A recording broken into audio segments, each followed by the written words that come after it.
उत्तर प्रदेश की बांदा जेल में बंद मुख्तार अंसारी की हार्ट अटैक से मौत हो गई है। गुरुवार शाम को उसे जेल से बांदा की रानी दुर्गावती मेडिकल कॉलेज ले जाया गया था। वहीं मऊ और गाजीपुर में सुरक्षा बढ़ा दी गई है और धारा 144 लागू कर दी गई है। इससे पहले मंगलवार को मुख्तार अंसारी की तबीयत बिगड़ी थी। 14 घंटे तक भर्ती रहने के बाद उसे डिस्चार्ज किया गया था। कुछ दिन पहले ही मुख्तार अंसारी ने दावा किया था कि उसे धीमा जहर देकर मारने की कोशिश की जा रही है। आपको बता दें कि मुख्तार अंसारी 2005 से ही सजा काट रहा है। अलग अलग 2 मामलों में उसे 2 बार उम्र कैद हो चुकी है। मुख्तार अंसारी की मौत को लेकर अस्पताल ने भी अपना मेडिकल बुलेटिन जारी किया है, जिसमें उधर लिखा गया है, आज सायं लगभग 8:25 बजे सिद्धदोष विचाराधीन बंदी मुख्तार अंसारी पुत्र सुभान अल्लाह उम्र लगभग 63 वर्ष को जेल कार्मिकों द्वारा रानी दुर्गावती मेडिकल कॉलेज बांदा के आकस्मिक विभाग में उल्टी की शिकायत एवं बेहोशी की हालत में लाया गया।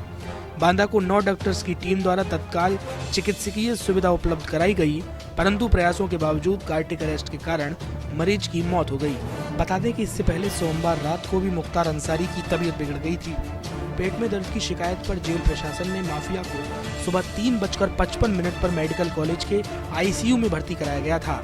हालत में सुधार होने के बाद मुख्तार अंसारी को 6 बजे बांदा जेल में शिफ्ट कर दिया गया। मुख्तार 14 घंटे तक अस्पताल में रहा था। बांदा मेडिकल प्रशासन ने भी हेल्थ बुलेटिन जारी किया था, जिसमें बताया गया था कि मुख्तार के पेट में दर्द है। उसे 4-5 दिनों से कब्ज की शिकायत थी। फिलहाल उसकी हालत स्थिर है। मुख्तार अंसारी के बड़े भाई अफजाल अंसारी बांदा मेडिकल कॉलेज पहुंचे थे। प्रशासन और पुलिस की टीम भी उनको पीछे के गेट से अंदर लेकर गई थी। मुख्तार अंसारी से मिलने के बाद उनके भाई अफजाल अंसारी ने बताया था कि वो होश में है। उन्होंने कहा था कि हमें खाने में कोई जहरीला पदार्थ दिया गया है। 40 दिन पहले भी एक बार ऐसा हो चुका है, अब दोबारा ये हुआ है। प्रशासन को हम धन्यवाद देना चाहते हैं कि उन्होंने समय से उन्हें अस्पताल में भर्ती कराया।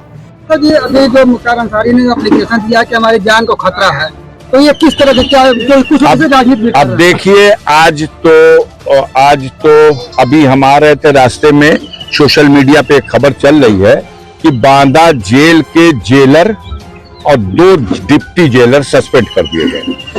अब आप समझ सकते हैं, मुख्तार अंसारी की तरफ से न्यायालय में उनके वकील ने आवेदन किया कि जेल में उनको कोई ऐसा विषाक्त खाना दिया गया जिसमें जहरीला पदार्थ मिलाया गया था।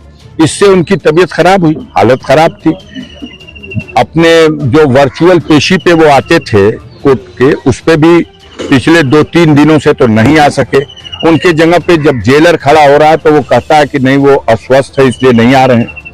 इस बीच में हम लोग जानते हैं कि काफी दिनों से उनके हत्या करने का साजिश रची जा रही है और उनके बेटे मुख्तार अंसारी की ओर से उमर अंसारी की ओर से माननीय सर्वोच्च न्यायालय में ये याचिका दायर की गई है कि उनके सारे मामले और उनको उत्तर प्रदेश के बाहर कहीं दूसरी स्टेट में शिफ्ट करके वहां ट्रायल करा लिया जाए और वहां उन्हें रखा जाए जुडिशियल कस्टडी में।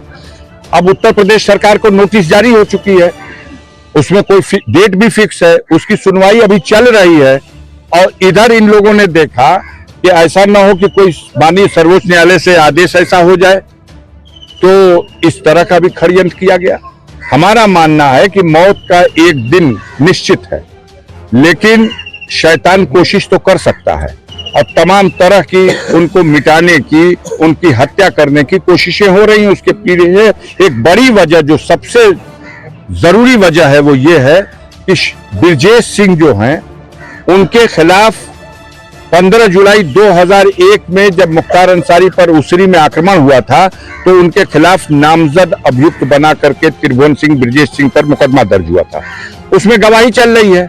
तो हालत खराब ये है कि मुख्तार अंसारी कोर्ट में गवाही जब करेगा तो सजा निश्चित है। उसमें 5-6 गवाह गवाही कर चुके, तो उससे पहले कि उनकी गवाही हो जाए, उनके साथ कोई अनहोनी घटना हो जाए।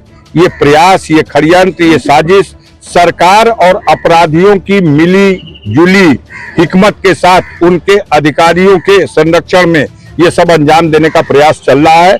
हम लोग कानून के रास्ते से इसमें जो उनकी सुरक्षा के लिए हो सकता है वो कर रहे हैं। ऐसे में क्या आप लोगों का विभागीय से सब संपर्क हो पाएगा? नहीं, मैंने फोन किया था। वो जो एक सुविधा होती है परिजनों को, जो हफ्ते में 5 दिन कोई जेल में है तो वो अपने परिजन से फोन से बात कर सकता है, लेकिन इसमें उससे नहीं बात कर सकता, वो ही फोन करेगा तो बात होगी। तो उनका फोन तो आ नहीं पाया 4-5 दिन से। हमने जेलर को फोन किया, हमने सुपरिटेंडेंट को फोन किया, हमने बांदा के डीएम को फोन किया, अपनी तरफ से हमने फोन किया जी।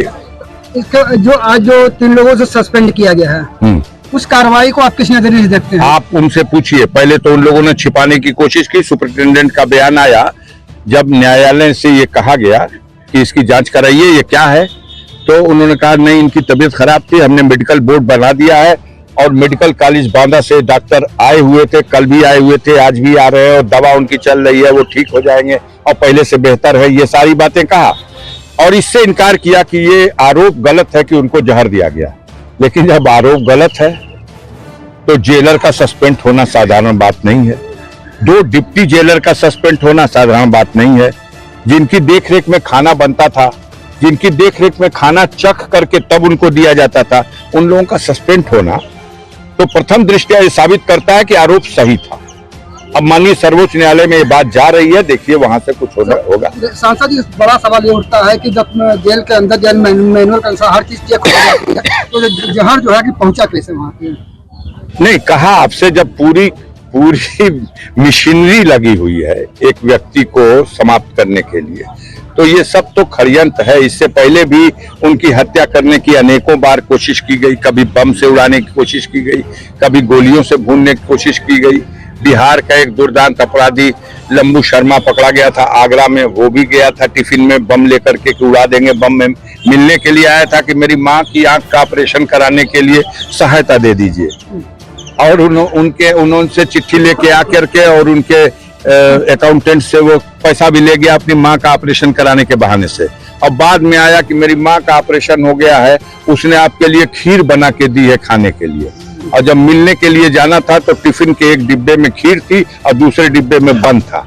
लेकिन मारने वाले से होता है बढ़कर है बचाने वाला। उसने भेद खुल गया, पकड़ा गया और सारा रहस्य खुल गया, सारा पता चल गया। तो उनको तो हर बार गरीबों करोड़ों लोग उनके लिए दुआ करते हैं और वही दुआ उनका कवच बन जाती है। तो वो जैसे हर बार बचे, इस बार भी बचे हुए हैं। धन्यवाद।